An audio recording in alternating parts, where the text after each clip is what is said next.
Buenos días. Eh, Hoy estoy grabando de mañana. He tenido una noche de insomnio y así que bueno, para aprovechar que estoy despierto ahora, eh, grabo.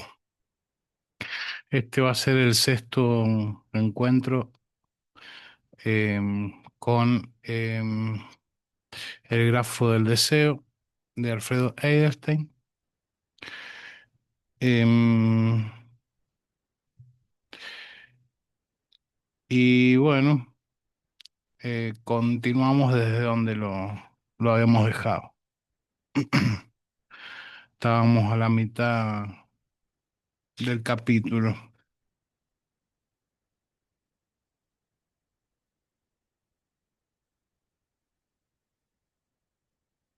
El objeto A y la teoría matemática de grafos.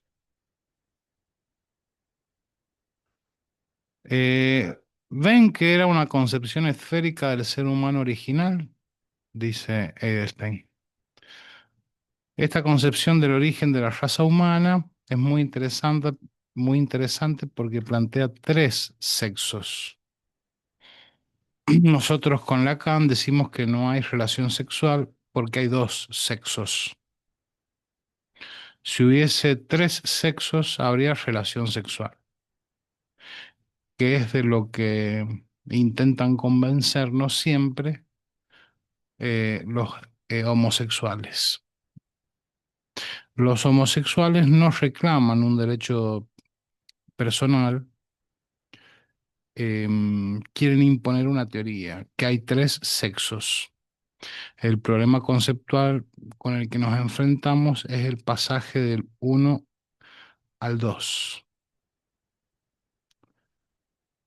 perdón, del uno dos al uno dos tres. El uno dos sería el Forda y el uno dos tres la red, de una estructura dual a una estructura triádica. La concepción del origen esférico del ser humano y de su corte como produciendo los dos sexos no es otra cosa que la media naranja. ¿Recuerdan cómo se pactaba ese lazo social llamado la media naranja, el noviazgo? Con la media medalla. Buscando la definición etimológica de símbolo, encontré que proviene de zumbalein. La palabra griega zumbalein quiere decir tirar y también poner junto. De esta palabra proviene símbolon, que quiere decir signo de reconocimiento. Van a ver que en la definición etimológica que voy a dar de símbolo se encuentra gran parte de la teoría lacaniana del símbolo. Em, Símbolo, que es algo distinto de signo, ¿no? Ahí no hay que confundir. Em, el diccionario dice que símbolon primitivamente era un signo de reconocimiento. Ahí apareció signo. Un objeto que se cortaba en dos y del que cada uno de los huéspedes conservaba una mitad. Saben que huésped se llama tanto al que recibe, el que da hospedaje, como el que visita. Entonces cada uno de los huéspedes conservaba una mitad y luego esa mitad se transmitía de padres a hijos. La reunión de ambas partes servía para reconocer a los portadores y era la prueba de que las relaciones de hospitalidad habían sido pactadas con anterioridad. Es decir, si alguien viene con el símbolo de un antiguo pacto, yo sé quiénes los reconozco.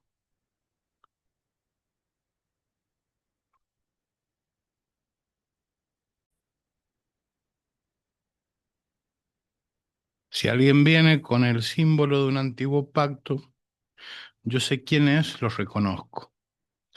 exactamente como la media medalla que venía con una marca que permitía cortarla en dos partes y denunciaba el encastre entre ambas. Es la teoría del reconocimiento por la vía del símbolo. Además, entre las acepciones más comunes de la palabra simbolón están tratado de comercio, marca, distintivo o señal, signo o contraseña, emblema, insignia, presagio, auspicio, convenio, tratado. Si ustedes estudiaran todas esas palabras, tendrían jalonada gran parte de la enseñanza de Lacan. Para mayor sorpresa aún, tenemos a partir de símbolon un derivado, sum bolaion, que quiere decir síntoma.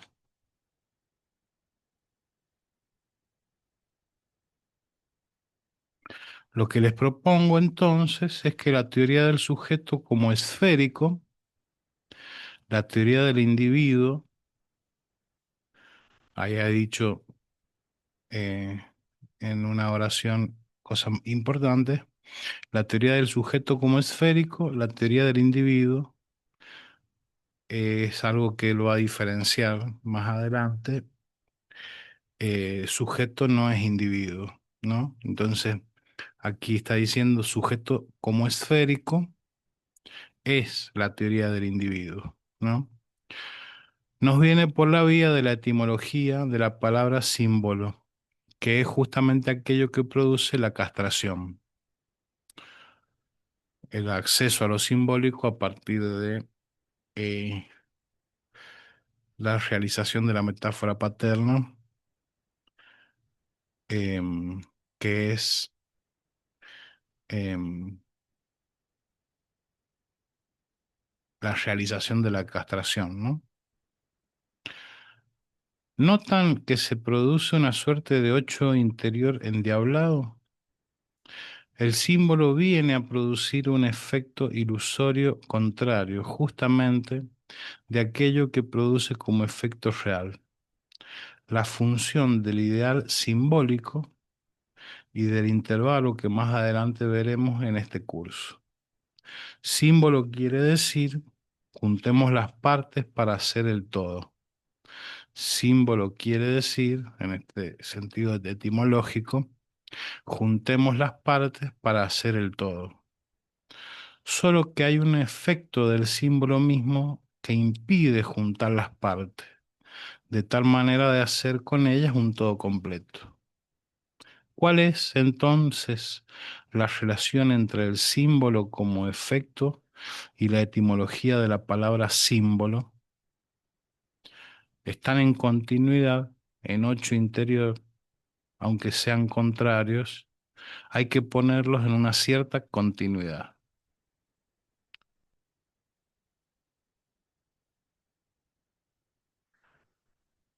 Bien, en la psicología del yo se llama esfera a la parte del yo libre de conflicto. Si construyéramos un grafo de esta teoría de la ego psychology, tendría que ser una esfera por arriba y otra por abajo. Dos esferas. Podría ser también una esfera dentro de otra, si queremos asignarle un poco más de sutileza, pero siempre estamos dentro de la lógica del individuo, que es el sujeto como esférico, ¿no?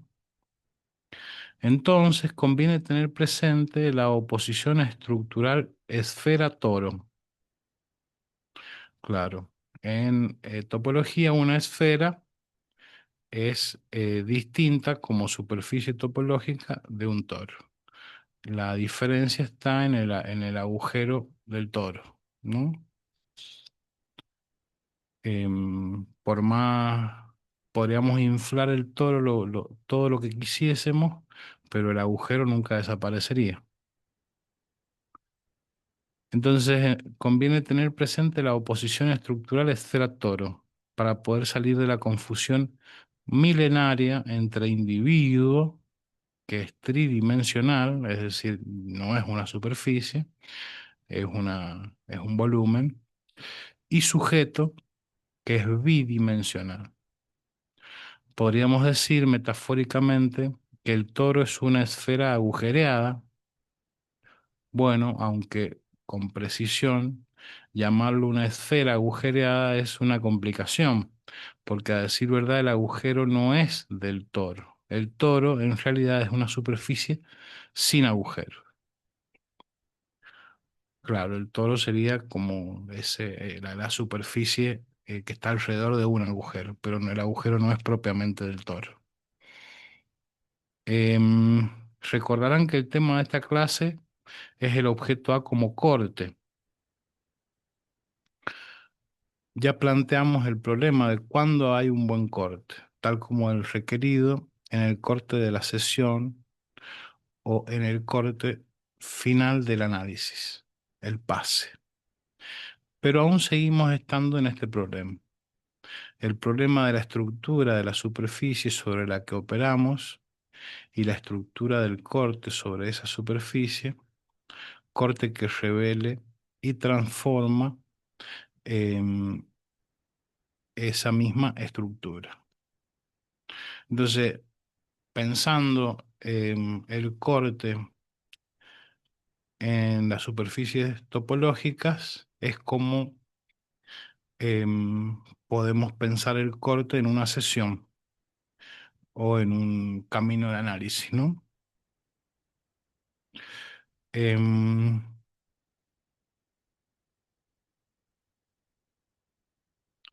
Hay un procedimiento que une topología y teoría de los grafos.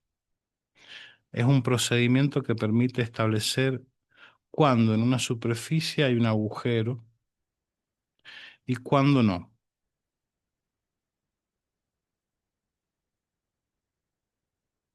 Supongamos una esfera y supongamos también una curva cerrada de Jordan, el equivalente topológico de un círculo, y cuya definición es una curva cerrada que no se cruza a sí misma, que divide al plano en un exterior y un interior. En el esquema siguiente está sombreado lo que en esfera llamamos interior, producido por trazar en ella una curva cerrada de Jordan. Entonces la definición era mm, una curva cerrada que no se cruza a sí misma, que divide al plano en un exterior y un interior. Eso sería una curva cerrada de Jordan. Eh, es una definición así bien técnica por el requisito de precisión que tiene la topología, como muchas de las disciplinas dentro de la matemática, de la geometría. ¿M? Dice, el teorema de Jordan plantea que toda curva cerrada de Jordan divide en dos a la superficie de la esfera.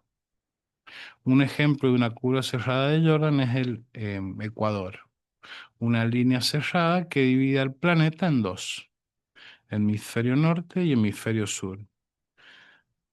Pero en rigor, toda línea cerrada, tenga la forma que tenga, divide a la esfera en dos superficies, como se ve en el esquema número 13. Ah, cierto que para lo... Voy a traer el libro para mostrar los gráficos.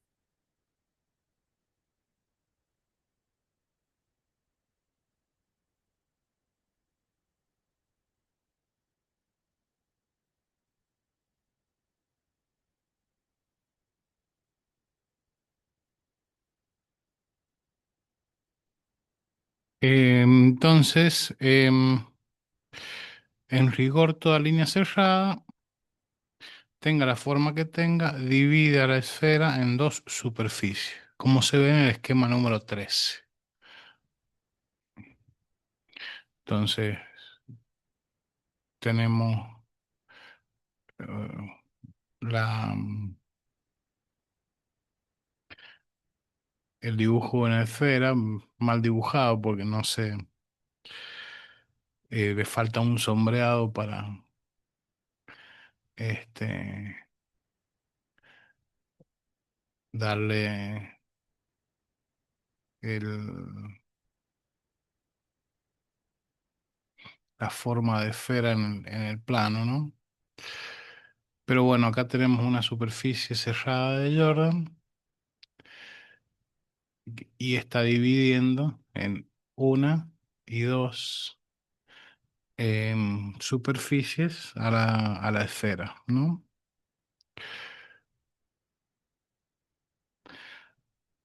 En el toro pasa lo mismo, pero no siempre. O mejor dicho, no para toda curva cerrada.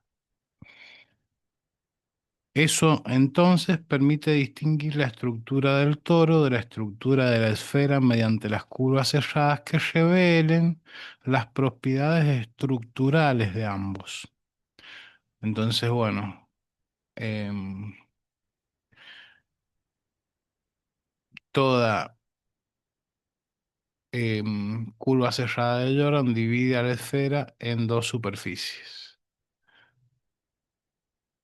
pero no pasa lo mismo en el toro, que es esta superficie que por su propia estructura está alrededor de un agujero o genera un agujero en su interior, con la aclaración esta que había puesto Alfredo de que no pertenece ese agujero al toro en sí, sino que el toro es la superficie esta. Eh, entonces, aquí podemos ver una curva cerrada de Jordan particular, ¿no? Que es transversal,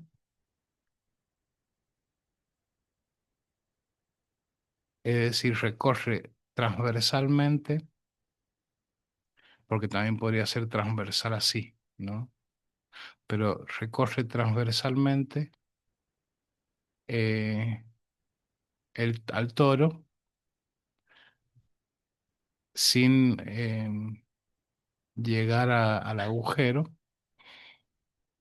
y esa no separa en dos, esa curva de Jordan no separa a la superficie, que en este caso es el toro, no la separa en dos, sino que lo abre y queda un cilindro. Dice, esto entonces permite distinguir la estructura del toro de la estructura de la esfera mediante las curvas cerradas que revelan las propiedades estructurales de ambos. Los buenos cortes, aquí empieza a trabajar los buenos cortes, nunca pierdan de vista que se está refiriendo al corte en una sesión, ¿no? Y lo está trabajando en topología porque es el modo em, concreto en el que se puede eh, ver estructuralmente qué es un corte en análisis, ¿no?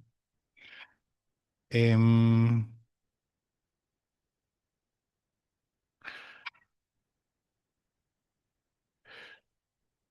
los buenos cortes, representados aquí por las curvas cerradas de Jordan, se caracterizan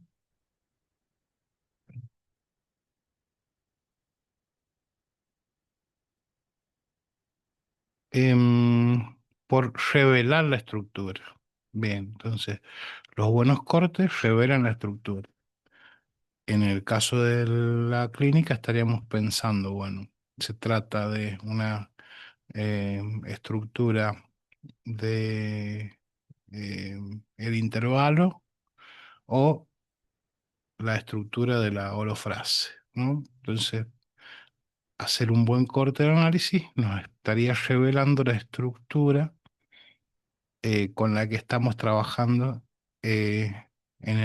con el sujeto, la estructura del sujeto con el que estamos trabajando, ¿no? La estructura opera siempre, pero hay cortes que la ocultan y cortes que la revelan, ¿no? Entonces, de lo que se trataría es de hacer un buen corte. Bien, la topología podría ayudar a ayudarnos a hacer ese buen cálculo del corte, ¿no? Piensen en un corte como este, el esquema 14 sobre el toro. Representamos la curva cerrada como un corte con un par de tijeras. La línea trazada por un lápiz es equivalente al corte realizado por un par de tijeras. Acá el toro no se separa en dos. El corte lo deja con la estructura de un cilindro, pero no lo divide en dos, como se observa en el esquema número 15. Claro, entonces aquí con este corte obtenemos un cilindro, pero no lo divide en dos, porque sigue habiendo una superficie. Em,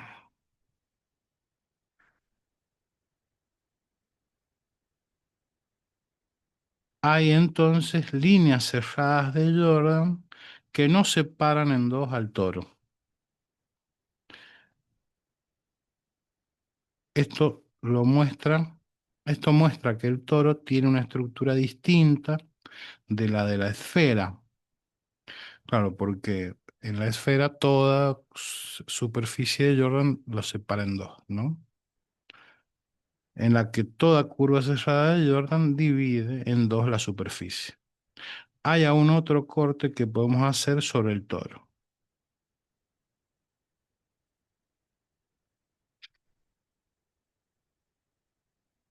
Este tampoco separa el toro en dos.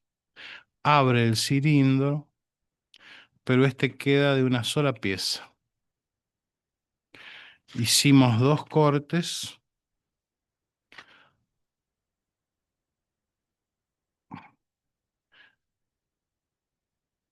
hicimos dos cortes que se intersectan dos veces y tampoco se separa el toro en dos.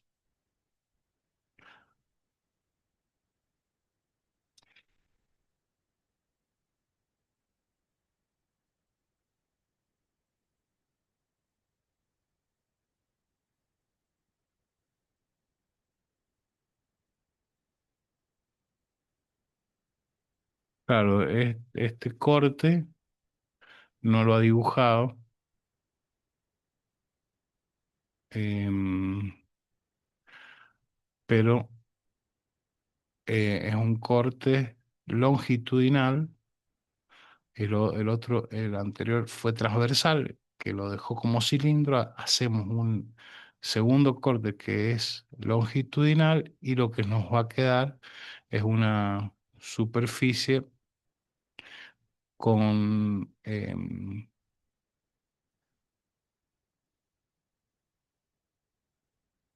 digamos, más alta porque se duplica este valor, se duplica al hacer el corte, entonces va a quedar una superficie más alta, pero no, no se va a separar en dos tampoco, ¿no? Si homologamos las líneas con las aristas y los puntos de llegada y de arribo con los vértices, se igualan las líneas cerradas. Los cortes sobre las superficies em, a grafos.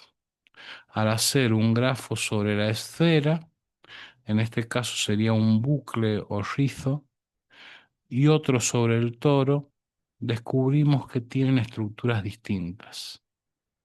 Esta es la teoría de los nudos utilizada por Lacan. Son grafos que en lugar de estar construidos con líneas, están construidos con hilos sobre las mismas superficies topológicas. Para terminar, veamos estos cuatro grafos para avanzar en la concepción del objeto A como corte, o sea, en su dimensión espacial. Son grafos para dar cuenta de la presencia o no en una determinada superficie de un agujero. Entonces tenemos estos cuatro grafos. Dice, en A se muestra un recorrido con dirección ya marcada,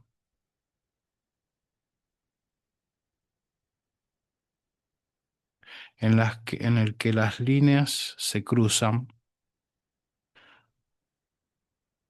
Las líneas se cruzan. B es un caso similar,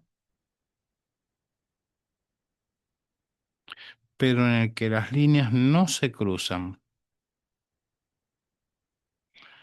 Aquí está el cruce y acá no se cruza. Estos caminos tienen en común el rasgo de que ambos son reductibles a un punto.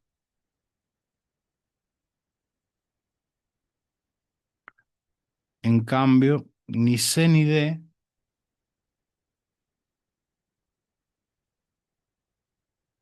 son reductibles a un punto. No lo son porque su presentación D mínima no puede abolir el agujero que conforman.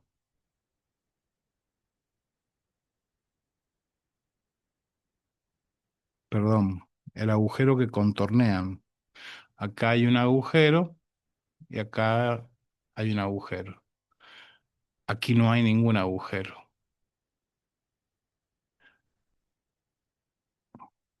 De modo que solo son reductibles a un punto aquellos recorridos que no tienen agujero. Y no lo son los que tienen agujero. Lacan en la ética del psicoanálisis lo enuncia así. A ver qué dice Lacan.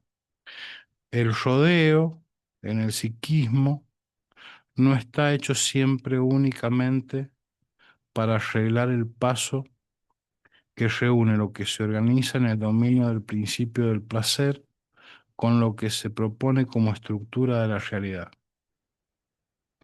También hay rodeos y obstáculos que se organizan para hacer aparecer como tal el dominio de la vacuola.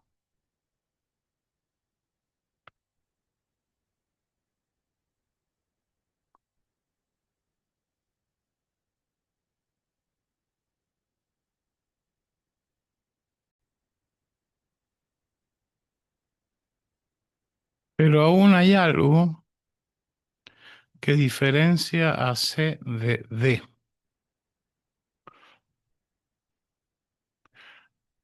Eh,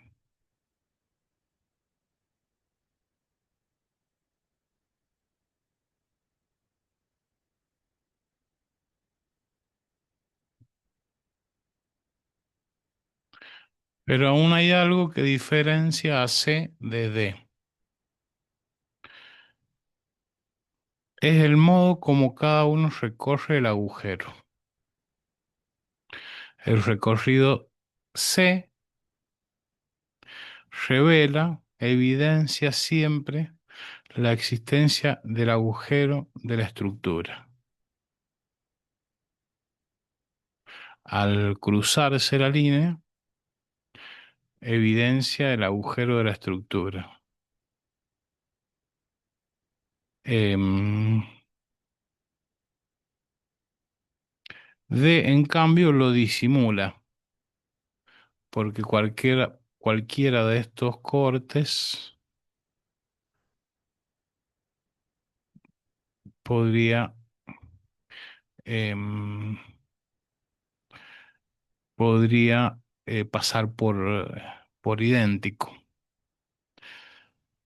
Em, en D, el punto de cruce que nosotros llamamos corte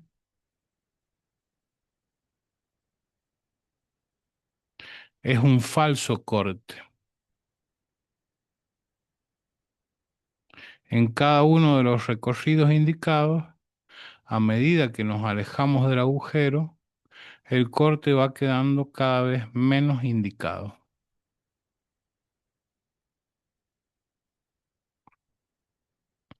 Esta es la diferencia entre el buen corte y el falso corte.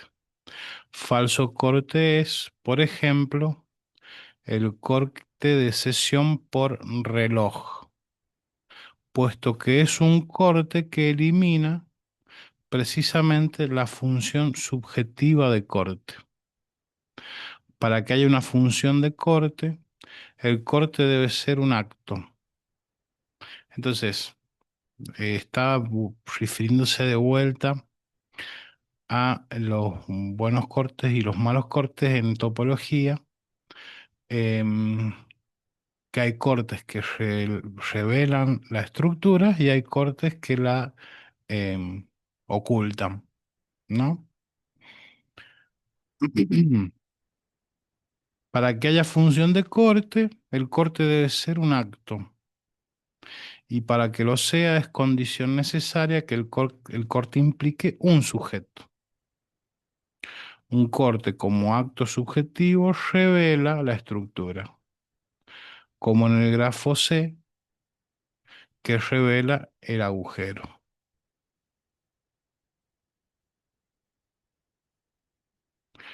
Que el grafo del deseo no se pliegue sobre sí mismo, definiendo un círculo sin un 8 interior, es la muestra palmaria del agujero del grafo, equivalente espacial del objeto A.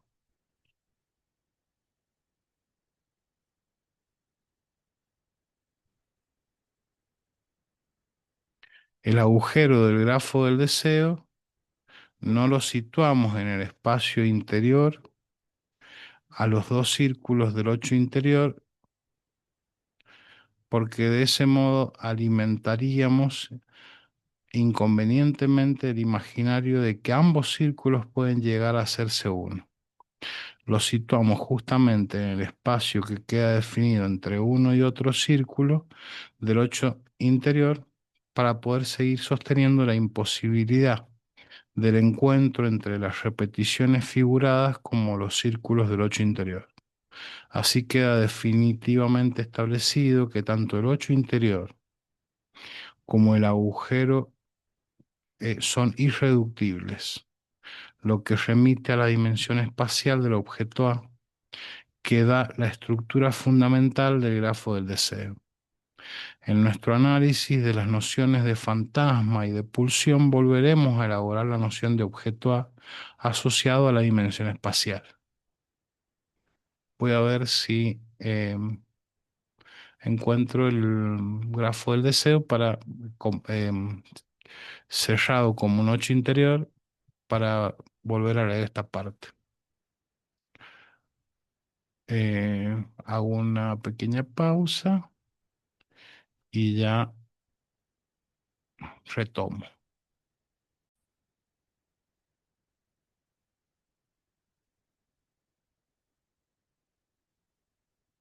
Bien, entonces lo que nos dice Eiderstein es que por el hecho de que el grafo del deseo se cierre como un 8 interior, es la prueba de que el grafo del deseo tiene un agujero. Y ese agujero es el objeto A. Lo dejo así porque la verdad que no entiendo em, por qué el grafo del deseo tiene un agujero. Este, lo puedo homologar pensando en el cruce este, ¿no? Que las líneas van por abajo aquí y por arriba aquí, ¿no? Y aquí se produce el cruce. Y como decía que ese tipo de corte eh,